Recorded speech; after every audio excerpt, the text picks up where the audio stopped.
அனைவருக்கும் வணக்கம். நம்ம இப்போ பார்த்துட்டு இருக்கிறது சாதன பாதத்தில் சூத்திரம் 1 பார்த்தோம்.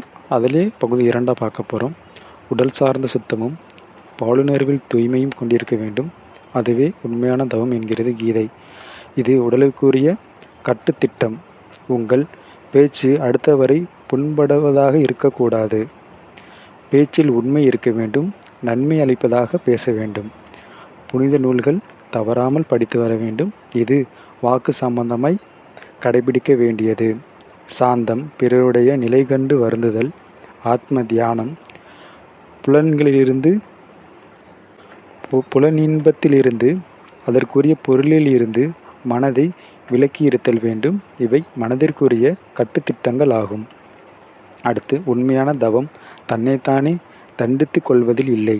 அது தனக்குத்தானே ஏற்படுத்தி கொள்கின்ற ஓர் கட்டுப்பாடு ஆகும். ஒரு வீரன் குதிரையை கையாளுகின்ற லாபகம் உங்கள் உடம்பை கையாளுவதில் இருக்க வேண்டும்.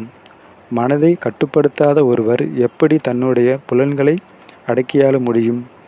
மனதை கட்டுப்படுத்தினால் புலன்கள் கட்டுப்படும். புலன்கள் கட்டுப்படுவதே தவமாகும். இதில் படிப்பு.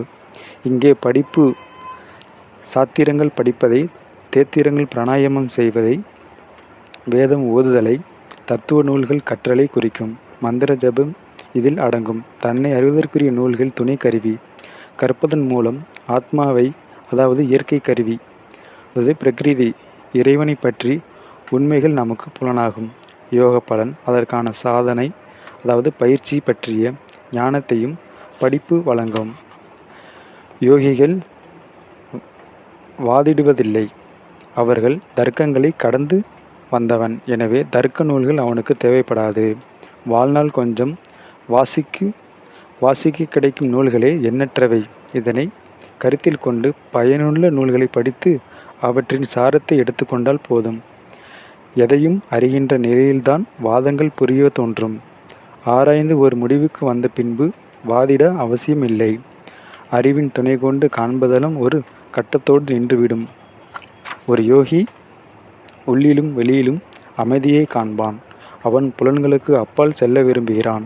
புலன்களுக்குட்பட்டு அறிவின் மூலம் தன்னை நிரூபித்துக் கொள்கின்ற அவசியம் அவனுக்கு கிடையாது. ஆதலால்தான் அவன் வாதம் புரிய மறுப்பதும் வாதங்களை ஒதுக்குவதும். செயல்களின் பலன். கிரியாயோகம் என்பது கடமையை கடமையாகவே செய்வது. இதில் நான் செய்கிறேன், எனக்காக செய்கிறேன் என்ற மனப்பான்மை இருப்பதில்லை. நல்லதை செய்வோம். நம் செயல்களில் பலன்களை இறைவனுக்கு அர்ப்பணிப்போம். இந்த அர்ப்பணித்தலே ஈஸ்வர பிரணிதானம். எல்லா இறைவன் செயல் என்று ஏற்றுக்கொள்கிற பொழுது நான் என்ற அகந்தை நீங்கும்.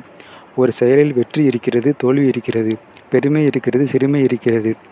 செயலை இறைவனுக்கு அர்ப்பணிப்பதன் மூலம் அதன் பலனாகிய நல்லது கெட்டது அவனுக்கே போய் சேரும். ஆதலால் தவறு ஏற்படுகின்ற காரியங்களை செய்யாதிருத்தல். உங்கள் தவறுகளை தவற்றால் விளைவதை அவன் தலையில் சுமத்தாதீர்கள்.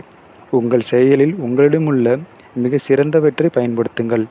அப்போது விளைவுகள் எதிர்மறையாயினும் நம்பிக்கை இழக்கும் நிலை வராது. உங்கள் செயலின் மூலம் வெற்றி கிடைக்கிற பொழுது அதில் கர்வம் கொள்ளாதீர்கள், மயக்கம் கொள்ளாதீர்கள். தவத்தை பற்றி பலரும் கொண்டிருக்கின்ற தவறான கருத்து களையப்பட வேண்டும். வருந்தி கொள்வதல்ல தவம், ஒரு நிலை தன்னை நிறுத்தி கொள்வது ஆகும். ஒரு நிலையில் தன்னை நிறுத்தி கொள்வது ஆகும். தவத்தில் எழும் கனலில் நமது உடல் மனமாசுக்கள் நீங்கிவிடும். தூய்மையற்றவரே நேசிப்பதற்கும் நேசிக்கப்படுவதற்கும் தகுதியானவர். அவரால் தன்னை சுற்றியுள்ளவர்கள் மட்டுமல்ல, ஒட்டுமொத்த உலக மாந்தர்களையும் நேசிக்க முடியும். மனிதர்களை மட்டுமல்ல, லட்சபட்ச வகையான உயிரினங்களையும் நேசிப்பார் அவர்.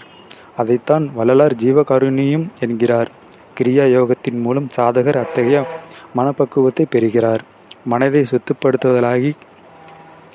சுத்தப்படுத்துவதிலாகட்டும், புலன்களை கட்டுப்படுத்துவதாகட்டும், அமைதியான போக்கை கடைபிடியுங்கள். முரட்டுத்தனம் கூடாது. அது இயல்புக்கு மாறானது.